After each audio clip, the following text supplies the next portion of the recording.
না, স্যার আসলে মুসাইটিভিটির কথা বলে শেষ করা যাবে না। জি, এটা একান্ত সত্য কথা। যদি কেউ বলে স্যার যে পারে জি, না, আসলে ভুল। আল্লাহর রহমতে আমি কেমনে পারলাম? স্যার আমার কিন্তু একটা টাকা কিন্তু বাসা থেকে নিয়ে বা আমার চাকরি থেকে না, জি, টোটালি টাকাটা আমার এই জায়গায়। এমনকি সামনে আমার 2-3 মাস পরে আমি গেমিং চেয়ার, আলহামদুলিল্লাহ ইচ্ছা করলে আমি এখন স্টুডিও দিতে পারি, কিন্তু জি, জি, এখন ওটা আমার জন্য উপযুক্ত না, জি, ওইরকম না। সবকিছু কিন্তু আস্তে আস্তে উঠা ভালো।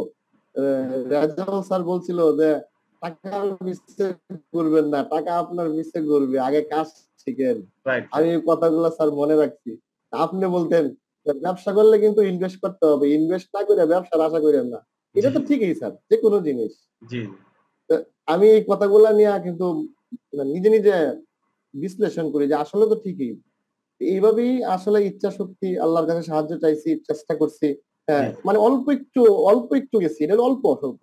তো জি, যারা আরো ভালো ভালো কাজ করতেছে ওদের মতো তো হইতে হবে। তো আমি মনে করবো যে যারা মুসাইটি বিড়িতে কোর্স করতেছেন, আলহামদুলিল্লাহ কপাল ভালো। অনেক জায়গায় আছে স্যার বাটপার, চিটার। জি, আমি যে বললাম না, অনার্স থার্ড ইয়ারে পড়ে ছেলেটা, সে 2টা ল্যাপটপ, সে অনেক কোর্স করছে, তারপর সে সাকসেস না। বলতেছে যে আমি তো এরকম ধরা খাইছি, আমি তো এরকম করছি।